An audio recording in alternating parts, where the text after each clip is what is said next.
Bonjour et bienvenue à chacun et à chacune d'entre vous. Mon nom est Paul-André Durocher, je suis l'archevêque de Gatineau.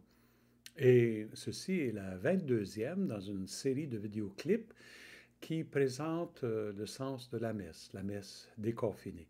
Dans cette vidéoclip, je veux avec vous m'arrêter à la prière universelle, les prières des fidèles qu'on les appelle parfois aussi. Cette prière que toute l'Assemblée va élevé vers le Seigneur après avoir proclamé le Je crois en Dieu le dimanche et avant d'entrer dans la liturgie eucharistique à proprement dire. Donc, c'est vraiment un moment charnière, hein. On se trouve entre la liturgie de la parole et la liturgie eucharistique. Et si dans la liturgie de la parole, on a beaucoup écouté la parole de Dieu, on a répondu à la parole par nos propres acclamations, par l'écoute, par la méditation de sa parole, dans la prière eucharistique, ça va être vraiment un temps de prière. Alors déjà, nous orientons cette prière-là, mais c'est intéressant de noter comment la prière est orientée. Ce n'est pas une prière pour nous, c'est une prière pour le monde.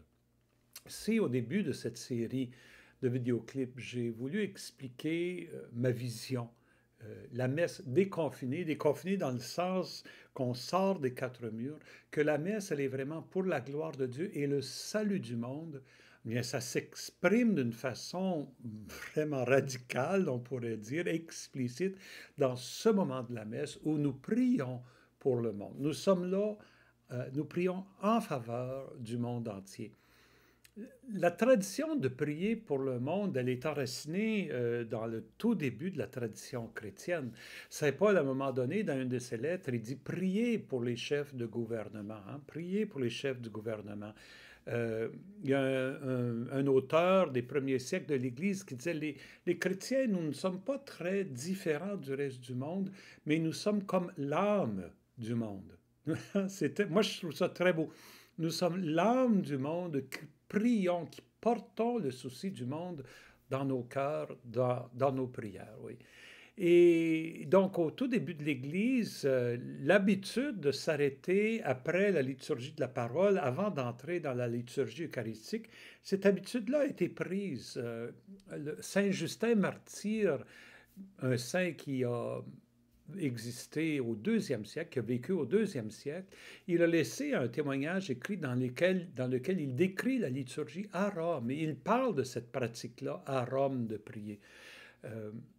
De fait, nous avons un témoin de cette pratique-là comme un vestige dans la liturgie du Vendredi Saint, qui n'est pas une liturgie eucharistique. Le Vendredi Saint, nous ne célébrons pas l'Eucharistie, c'est une liturgie de la parole.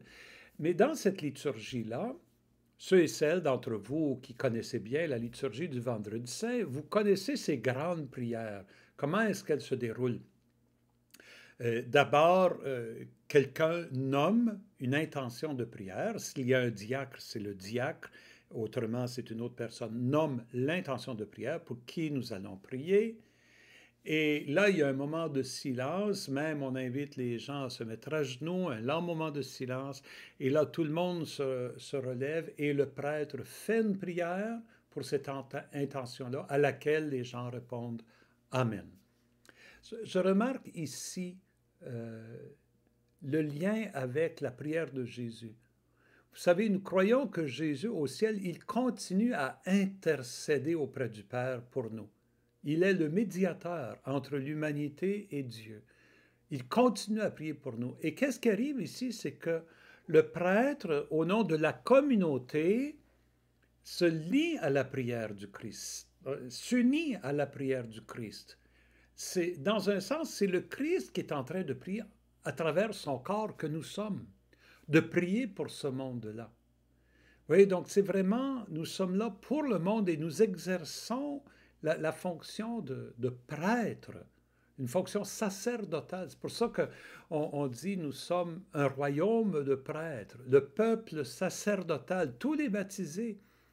Nous sommes ce peuple de prêtres quand nous participons à la prière de Jésus pour le monde entier et aussi quand nous portons l'amour de Jésus au monde dans la vie quotidienne. J'ai parlé de la forme de cette prière-là le vendredi saint. Depuis le Concile Vatican II, les évêques ont décidé de réintégrer cette prière-là parce que si elle était présente au début de l'Église à Rome durant les premiers siècles, à un moment donné, elle est disparue. On a arrêté de la faire.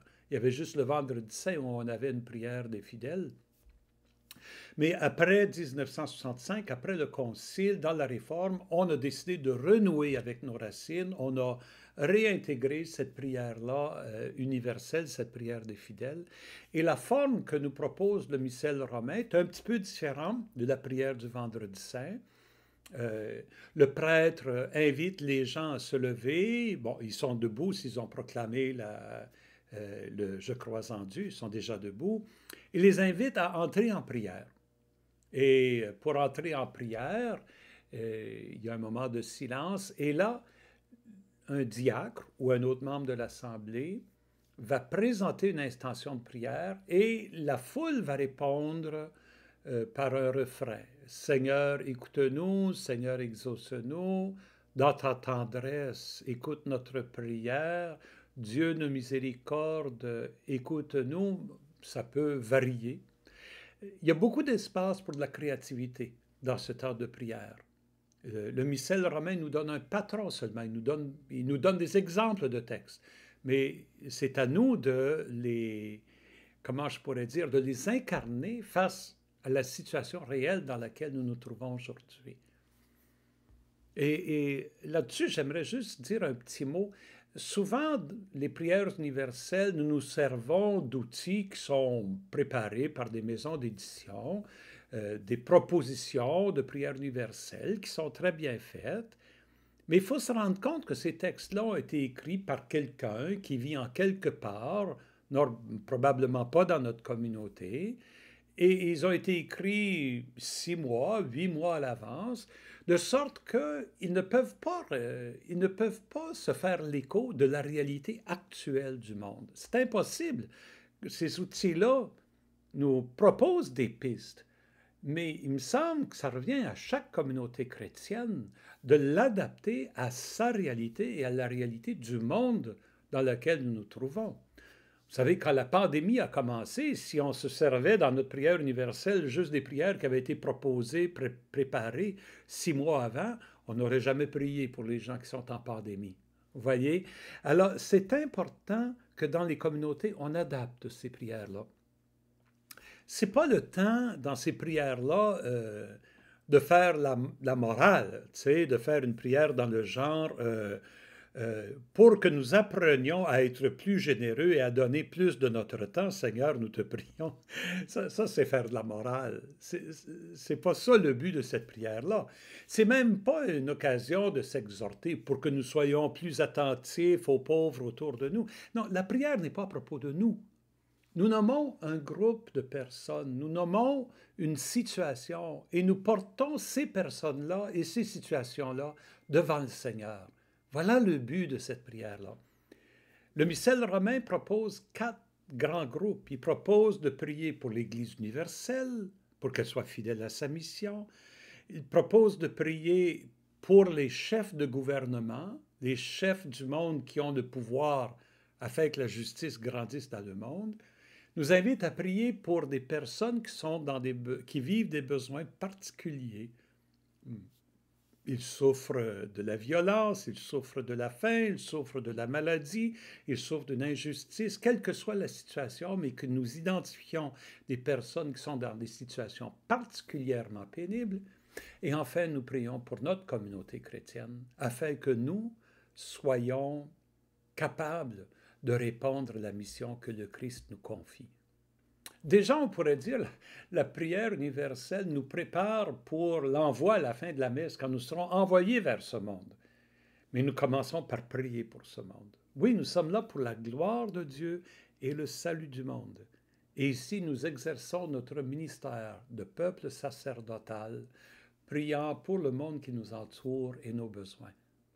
Donc, la prochaine fois que vous êtes à la célébration eucharistique, je vous invite à vraiment faire de ce moment un moment de prière intense. C'est l'occasion pour nous d'ouvrir notre cœur à la grandeur du cœur de Jésus et à inclure le monde entier dans notre prière. Et lorsque nous nous reverrons pour la prochaine vidéoclip, nous aurons l'occasion de commencer à nous pencher sur la liturgie eucharistique. Bonne journée à vous.